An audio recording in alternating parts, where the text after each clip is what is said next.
Hey, welcome to another video.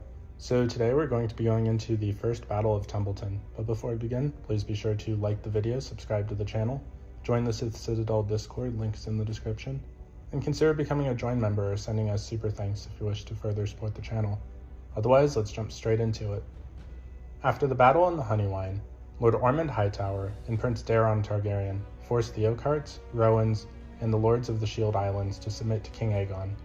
While Queen Rhaenyra took King's Landing, Ormond marched on Longtable, seat of House Merryweather. Ormond's siege of Longtable forced numerous refugees to flee before his host to Bitterbridge. Sir Rickard Thorne tried to bring Prince Maelor Targaryen and his dragon egg to the safety of Ormond's camp outside of Longtable, but the pair were killed at Bitterbridge.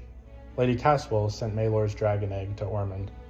Lady Merryweather eventually yielded Longtable to Ormond, who claimed the castle's wealth and food, but did no harm to the Merryweathers. Lord Hightower then marched on Bitterbridge and then Tumbleton. The town of Bitterbridge became crowded from refugees fleeing the host of Greens led by Lord Ormond Hightower. A disguised Sir Rickard Thorne of the Kingsguard and his charge, Prince Maelor Targaryen, tried to stay overnight in the Hog's Head at Bitterbridge Inn, while journeying to the safety of Ormond's host at the nearby siege of Longtable. Sly, a stable boy for the inn's proprietor, Ben Buttercakes, informed the inn's common room that he had discovered Maelor's dragon egg. After slaying Ben, Rickard rode for the south shore of the Mander, but he was killed by crossbowmen at the bridge. Mushroom claims Willow Poundstone accidentally crushed Maelor to death. Eustace says he was chopped into 6 pieces by a butcher, and Monken writes that Maelor was torn apart by a mob. Lady Caswell, whose lord husband had earlier been executed by Maelor's father, King Aegon, was aghast at the violence. She hanged Willow, Sly, and the man whose horse had been stolen by Rickard. She then sent Rickard's corpse and Maelor's head to Queen Rhaenyra Targaryen in King's Landing, while Maelor's dragon egg was sent to Lord Ormond Hightower at Longtable. Ormond was generous after Longtable was yielded, taking its wealth and grains but doing no harm to the Merryweathers. Lady Caswell hoped Lord Ormond Hightower would be merciful when he arrived at Bitterbridge. Prince Daeron Targaryen refused, however, and used the dragon flame of Tessarion to burn the town. Daeron began with the Hog's Head, but the conflagration spread to the other inns, storehouses, and homes. Hundreds of wounded died within Bitterbridge's sept, and townspeople were cut down by Ormond's soldiers or forced into the Mander to drown. The bridge across the river was spared, however. Begging for mercy for her children, Lady Caswell yielded her castle to Lord Hightower, and then hanged herself from the gatehouse. Ormond then indeed spared her sons and daughter, sending them to prisons to Old Town, but ordered the entire castle's remaining garrison put to the sword. Lord Ormond Hightower led an army of Greens from the Reach towards King's Landing, which at the time was held by Queen Rhaenyra Targaryen and the Blacks. Sir Ulf White and Sir Hugh Hammer were sent with their dragons Vermithor and Silverwing to Tumbleton, the seat of House Footy, and the last stronghold of Rhaenyra's between the capital and Ormond's advancing army. The Blacks defending the market town, including thousands from House Caswell of Bitterbridge, House Merryweather of Longtable, and lands further south, Sir Garibaldi Grey, Sir Pate of Longleaf, Red Rob Rivers, and the Winter Wolves of Lord Roderick Dustin, arrived victorious from the Butcher's Ball. Other defenders came from the Blackwater Rush, including Moslander of Yore, Sir Garrick Hall, Sir Merrill the Bold, Sir Roger Corn, and Lord Owain Borney. Total numbers vary between 6,000 and 12,000, with true telling using nearly 9,000. The Greens greatly outnumbered the Blacks.